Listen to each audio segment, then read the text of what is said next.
agora da moderna, né? Já vimos a Idade Antiga, já vimos o cristianismo. Bom, tudo isso vocês poderão se aprofundar. Tem na apostila que vocês receberam, toda escrita por mim também, com o maior prazer, o maior carinho. E a gente vai ver, então, a história da deficiência na Idade Moderna. Bom, Idade Moderna, Revolução Industrial, espetáculo, né? Todo mundo trabalhando. E aí, muitas mutilações, né? As condições eram precárias, a exploração era muito grande dos operários, e isso tinha como condição natural a perda de braços, perda de dedos, né? Porque eram situações mais ou menos comuns dentro das fábricas por conta da Revolução Industrial. Então vamos lá para a nossa tela. Paradigma de institucionalização. Vamos ver o que é isso, que alguns autores consideram como o primeiro paradigma da educação especial. Bom, na Idade Moderna, no início, como falei para vocês, a condição era as condições eram precárias, havia exploração, né, das pessoas, e aconteciam as mutilações. Também época da guerra, onde muitos mutilados tiveram como consequência, né? E aí, gente, a Idade Moderna surge a ciência. Todo mundo sabe que o positivismo chegou. A ciência é alguma coisa que para que seja observado, precisa que seja empírico, ou seja, precisa ser sentido com os olhos, com a mão, ser visto.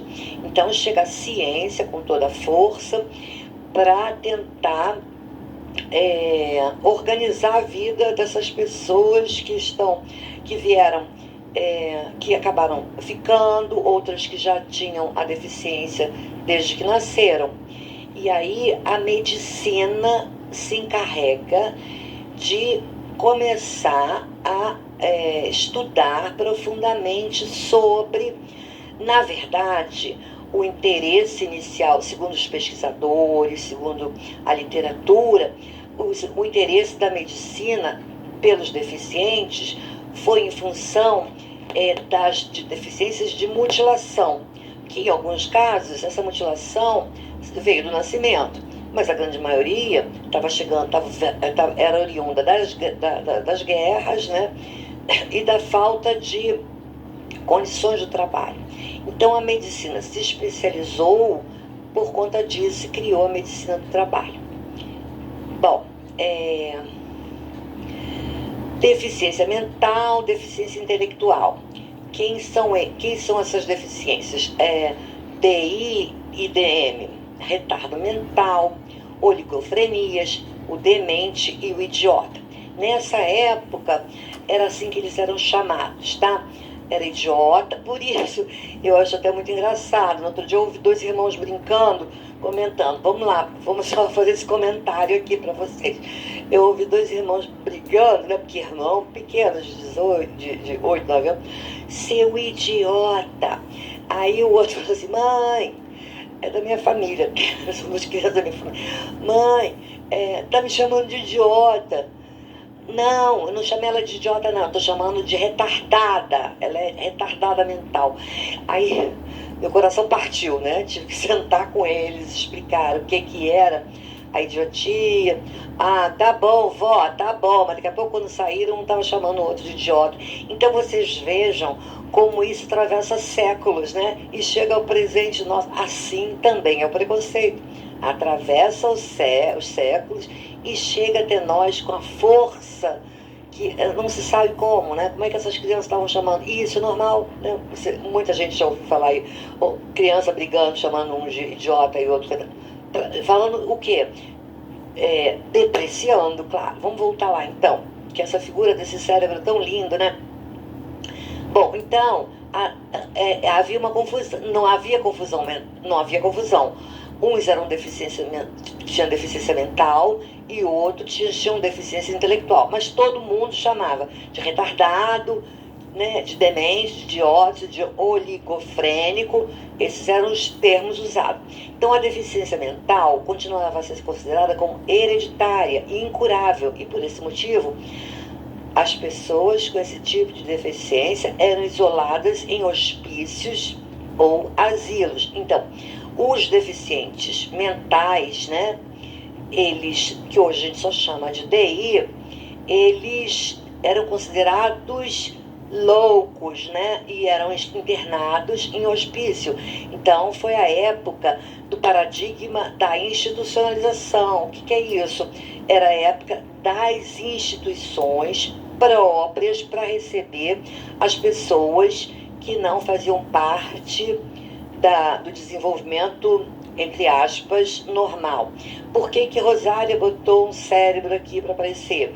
Porque eu queria lembrar para vocês que, voltando aqui um pouquinho, que eu queria lembrar a vocês que a neurociência chegou, né, para ajudar a gente a compreender esse mundo. É um mundo, gente, maravilhoso, que é o nosso cérebro.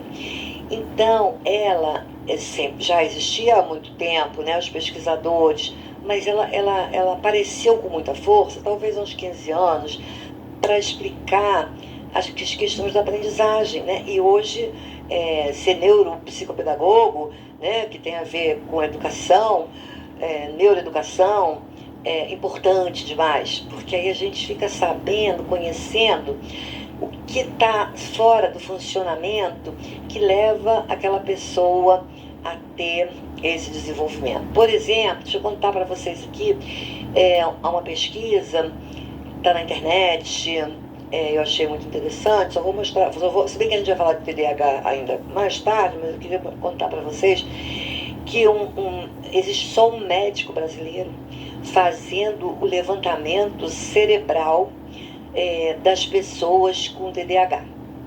Então, ele entrevistou 3.000 pessoas. 3.000 pessoas, entre pessoas com TDAH, pessoas sem TDAH, ao longo do seu desenvolvimento. E o que isso, um médico que está junto com uma equipe mundial, num centro mundial, estudando sobre isso. E o que ele descobriu? Eles descobriram, né, que o cérebro do TDAH tem uma parte no lobo frontal que é menos desenvolvida, justamente na região das amígdalas, que é uma região que controla nossas emoções, que controla nosso comportamento na hora das recompensas. Então, ele descobriu que essa parte do lobo frontal, ela não é amadurecida o suficiente como nas demais pessoas. Isso causa aqueles comportamentos que a gente se assusta no TDAH, a impulsividade, a falta de atenção, desculpem. E aí, o que eu achei interessante também, quando eu li, e está na internet, procurem para vocês olharem, que com o desenvolvimento do ser humano, esse problema não é que ele diminua, a maturação do cérebro tem uma pequena evolução, digamos, quer dizer, um maior amadurecimento. Então, quando a pessoa chega à fase adulta, diz assim, porque eu era TDAH quando era pequeno, né? E hoje eu já me controlo. Primeiro, porque ele encontra formas de superar. Quando ele vai ficando adulto, adolescente, depois da adolescência, né? Já na fase adulta, o próprio encontra formas de driblar os seus problemas, né? Normal, né? Resiliência. Mas também, aí diz assim, um amigo meu que é de DH, quando eu era pequena eu era terrível, hoje aí eu conversando com ele para pesquisar sobre, ele falou, não, eu encontro formas de driblar a minha impulsividade, é claro, eu faço um exercício forte aqui dentro de mim, eu faço meditação, mas auxiliado pela questão cerebral, né, que já não é tão imatura quanto a da criança. Mas vamos voltar lá no nosso... É por isso que eu botei esse cérebro, porque eu gosto tanto desse cérebro, e aí eu coloquei para vocês olharem. Bom, a partir do século XIX, a criação que eu falei para vocês, né? A partir do século XIX, chega o paradigma institucional. Alguns pesquisadores utilizam esse... Ah, sim, gente, o que é um paradigma? Deixa eu explicar um pouquinho antes, vamos lá, que eu vou explicar um pouquinho para vocês o que é um paradigma. Eu sei que muita gente sabe, mas não custa nada a professora Rosária esclarecer mais um pouquinho, né? Paradigma são normas, são rituais que a gente acaba seguindo, padrão, né? Quando a gente supera um paradigma, a gente aprende alguma outra coisa nova, mas a gente volta a zero, né? Por exemplo, deixa eu dizer uma coisa assim, bem prática. Todo mundo usava o Facebook, E aí aparece o Instagram. E aí a gente tem que mudar de paradigma. Muita gente não mudou, muita gente prefere o Facebook. E aí a gente muda para um novo modelo, um novo aspecto, alguma coisa nova.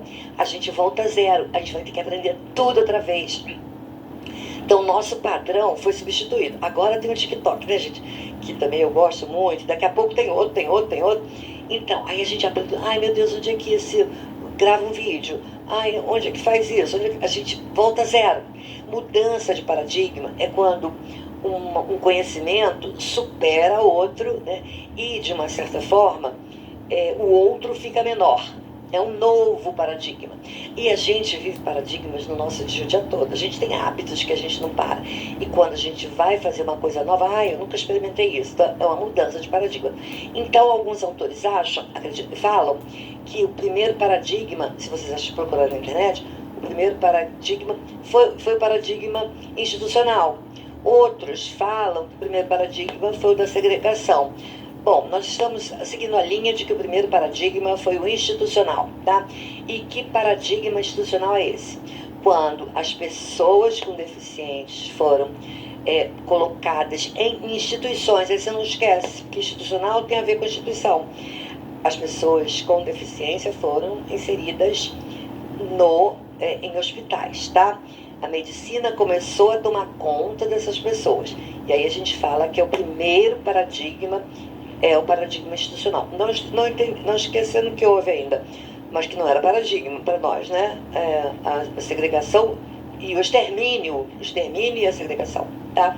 Então vamos lá. Esses lugares, paradigma institucional, instituições, criação de hospitais psiquiátricos. Esses lugares ainda continuavam como locais de confinamento em detrimento do tratamento. Em última instância, instituições eram muito semelhantes às prisões.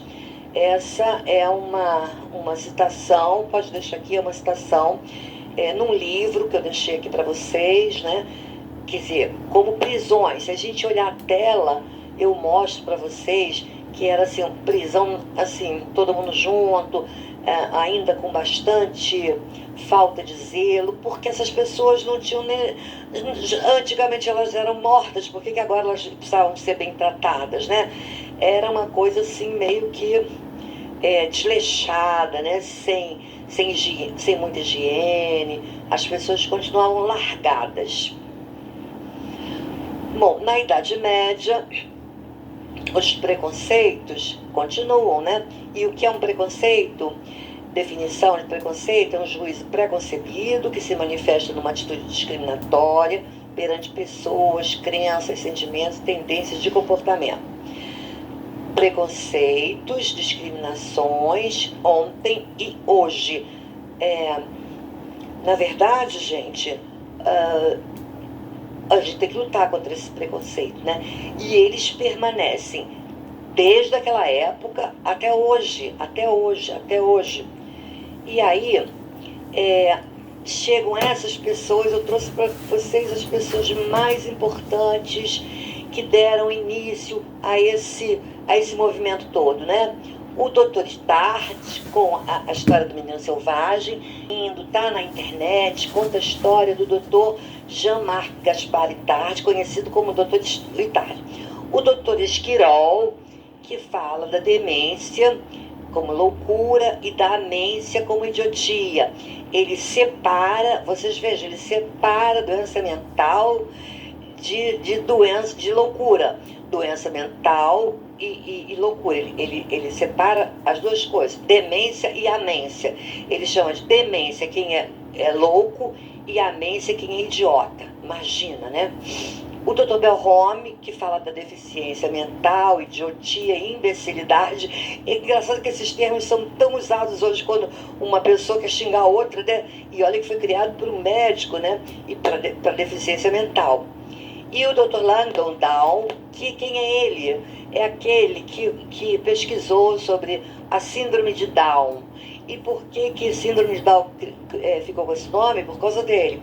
E ele achava que as crianças com síndrome de Down se assemelhavam às pessoas da Mongólia, por causa dos olhos, né? Por causa dos aspectos do rosto e do corpo também. E aí as pessoas também chamavam, olha o preconceito, de mongolismo. E aquela maravilhosa doutora Maria Montessori, né? Que ela é venerada até hoje, que ela entendia que os métodos didáticos é que faziam toda a diferença. Hoje ela está na moda de novo, tem lojas vendendo material da doutora Maria Montessori, e que trabalhava acima de tudo com a autoestima da criança, né? Bom, então na Idade Moderna a gente tem os testes psicométricos de dois médicos famosos, Binet e Simon.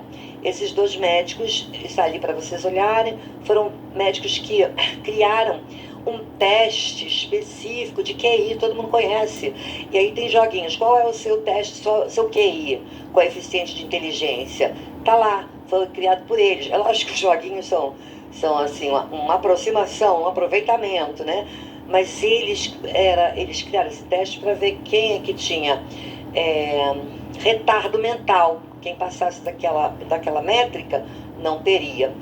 Bom, então a deficiência na Idade Moderna deixa de ser território pertencente à medicina. Sim, na Idade Moderna a deficiência deixa de pertencer à medicina e passa agora para o nosso domínio, é claro, psicologia e educação, significando que a partir de então os deficientes sairiam dos hospícios para ocupar as escolas especiais ou comuns. O que vocês acham?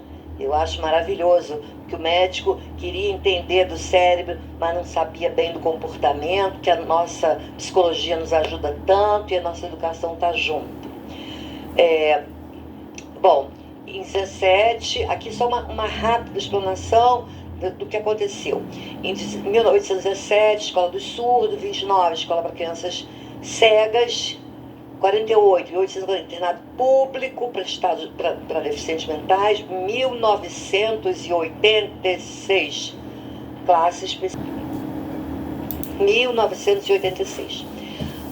Bom, chegando ao fim, a gente quer falar sobre, então, os períodos de extermínio, de segregação, de institucionalização, e agora vamos falar da integração, e falar da diferença da integração para a institucionalização.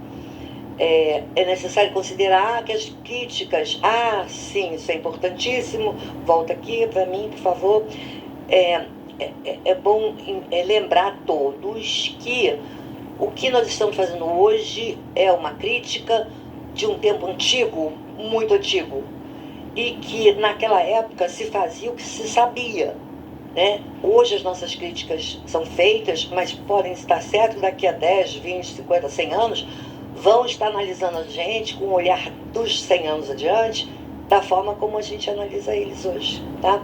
Um abraço apertado, nos encontramos daqui no próximo momento para conversarmos de novo.